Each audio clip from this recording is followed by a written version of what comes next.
주님께서 여러분과 함께 요한이 전한 거룩한 복음입니다.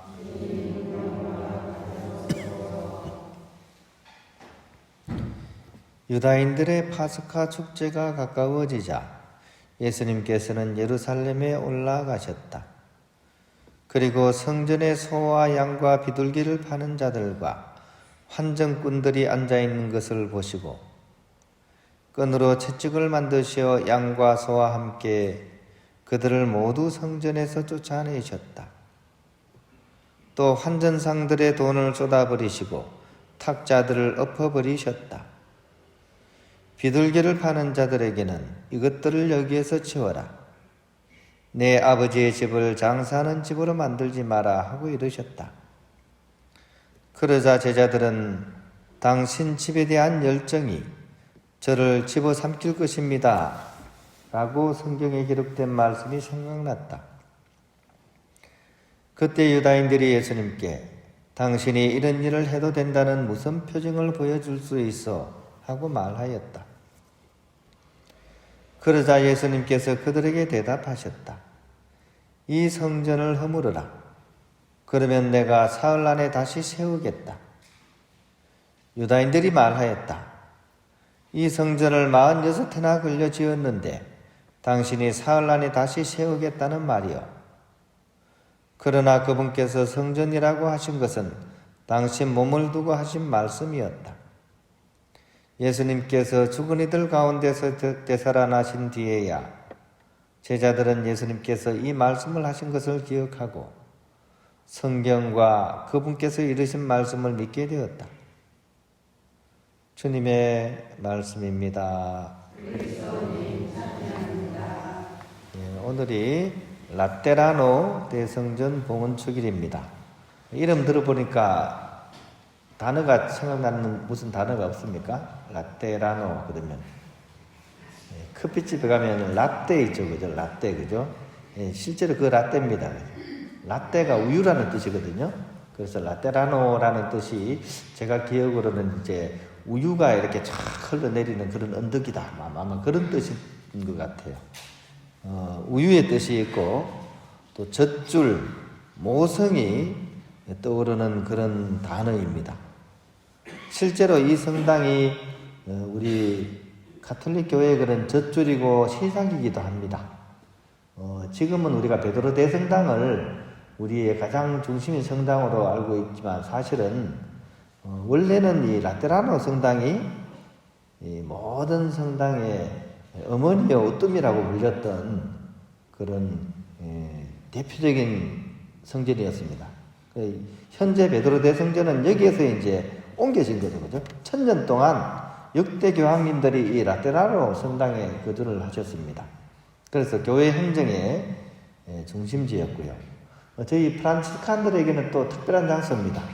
프란치스코 성인과 그 동료들이 처음으로 회칙을 인준받은 곳이 바로 이곳입니다. 그 당시에는 뭐 수도자라고 할 수 없었죠. 그냥 회개하는 사람들이었죠. 그분들이 이제 12명이 모여지게 되자 우리가 새로운 형태의 삶을 살고자 이제 회칙을 이제 만들어가지고 인준을 받은 거죠. 근데 여기서는 이제 문서로 받은 게 아니라 이제 교황님으로부터 구두 인중을 말씀으로서 인정한다 하는 이제 처음에는 어려움이 많았습니다. 교황님 근처에 가지도 못했고 또 막 그랬는데 이제 여차여차 해가지고 굉장히 어렵게 처음에는 거절을 당했다가 나중에 이제 교황님이 꿈을 꾸세요. 꿈속에서 어느 이 라테라노 성당이 막 무너져 가는데 어떤 이 거지 같은 한 사람이 그 성당을 탁 바치고 있는 그 꿈을 꾸고 나서 이제 알아본 거죠, 그죠? 이 사람을 통해서 무너져가는 교회를 다시 세우려고 하는구나 하는 하느님의 뜻을 아시고 이제 구두 인준을 주는 그런 차원에서 또 의미가 있는 그런 성당입니다. 아무튼 이 교회는 이 라테라노 대성전 봉헌 축일을 통해서 이렇게 우리로 하여금 뭔가 이렇게 두 가지 차원에서 뭔가를 좀 성찰해보게 하는 것 같습니다. 즉 지금 교회는 다 지역교회죠, 그죠? 우리 인천교구 아닙니까, 그죠? 근데 인천교구가 따로 뚝 떨어져 있는 교회가 아니라 바로 이 로마의 모교회와 일체되어 있다는 것을 이렇게 드러내는 그런 의미로서 이 출기를 보내는 거죠. 즉 우리도 그렇잖아요, 그죠? 집에 엄마가 있어야지 어떻습니까? 자식들이 모이죠, 그죠? 명절 되면 그 엄마 보러 가잖아요, 그죠? 엄마가 있어야지 그 집안이 다 연결됩니다. 근데 그 엄마가 돌아가시면 이제 가족들도 사실은 제대로 단합을 못하고 좀 삐죽삐죽대기가 쉽습니다. 저도 좀 걱정입니다. 어머니가 이제 좀 위독해지는 상황인데 이제 어머니 돌아가시면 저도 좀 삐죽삐죽하지 않을까 좀 그런 생각을 합니다. 예, 아무튼 그런 차원에서 교회는 이 추기를 통해 가지고 다시 한번 우리가 한 어머니인 교회에 함께 연결된 사람이다, 사람들이다, 교회들이다, 이런 것들을 전하고자 하는 의미가 있습니다. 근데 이 좋은 날, 그죠? 오늘 복음은 어떻습니까? 오늘 복음은 고춧가루를 뿌리고 있죠, 예수님께서, 그죠? 이 좋은 성전에서 성전을 막 이렇게 좋게 얘기하는 그런 예수님 모습이 보여야 되는데, 오늘 예수님께서 성전에 들어가가지고 막 어떻게 성물 판매소 막 이런 거 있죠, 그죠? 이런 거를 막 엎어버리는 그런 모양으로 이렇게 등장하십니다. 예를 들어서 우리 본당의 성물 판매소에 어떤 사람이, 낯선 사람이 들어와가지고 우리 그 성물 판매하는 자매님 이렇게 보는 앞에서 성물을 다 집어 던져버려요. 그러고 나서 성모상 앞으로 또 달려가가지고 컵초 다 깨고 사무실 들어와가지고 막 이사대장 막 찢어버린다. 그리고 내 아버지 집을 장사하는 집으로 하들 마라, 이렇게 얘기한다면 우리가 어떻게 반응할까요? 제가 만약 그걸 봤다면 당연히 112에 신고를 하겠죠, 그죠? 이상한 사람 나타나가지고 지금 성당 기물을 파손한다고. 또 심지어 이제 우리 형제님들이 가만히 안 보고 있겠죠. 그런 사람은 막 내쫓을 겁니다, 성당 문 밖으로. 당시 사람들이 봤을 때 예수님은 그렇게 보였다는 얘기입니다. 그러니까 사람들의 반응이 그렇잖아요. 예수님께서 이 행동을 하면 어떻게 할 것인지 뒷수습을 한번 생각해 봐야 하는데 그런 거 안 하고 그냥 막 행동하십니다. 심지어 뒤에 드러나는 사건들에서 드러나듯이 예수님의 이 행동은 당신의 명을 제촉하는 행동이었습니다. 가장 결정적인 예수님의 고발의 사건이 바로 성전정화 사건입니다. 그럼에도 불구하고 예수님께서는 왜 이런 행동을 하셨을까요?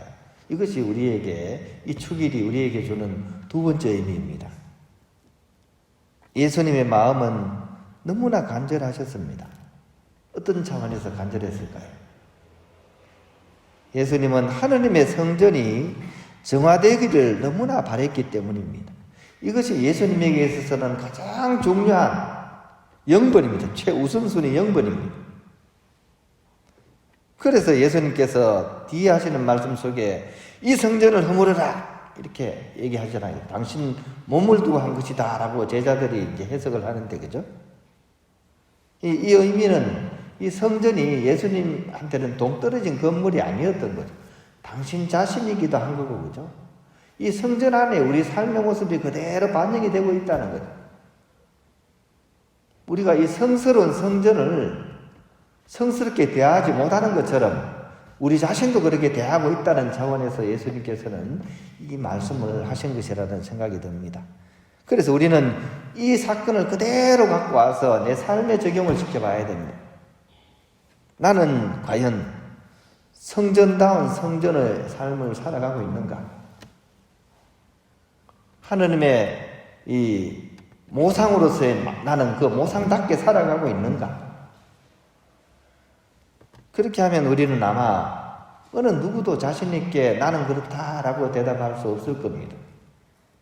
그런 차원에서 오늘 이 복음 말씀은 우리로 하여금 새로운 성전으로 거듭나야 된다는 사실을 우리에게 알려주는 복음 말씀입니다.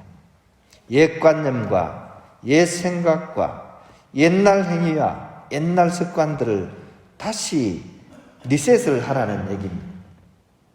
그것도 나의 어떤 중심이 아니라 하느님 중심으로 우리가 다시 리셋을 하라는 그런 의미가 오늘 이 축일에 있다고 하겠습니다.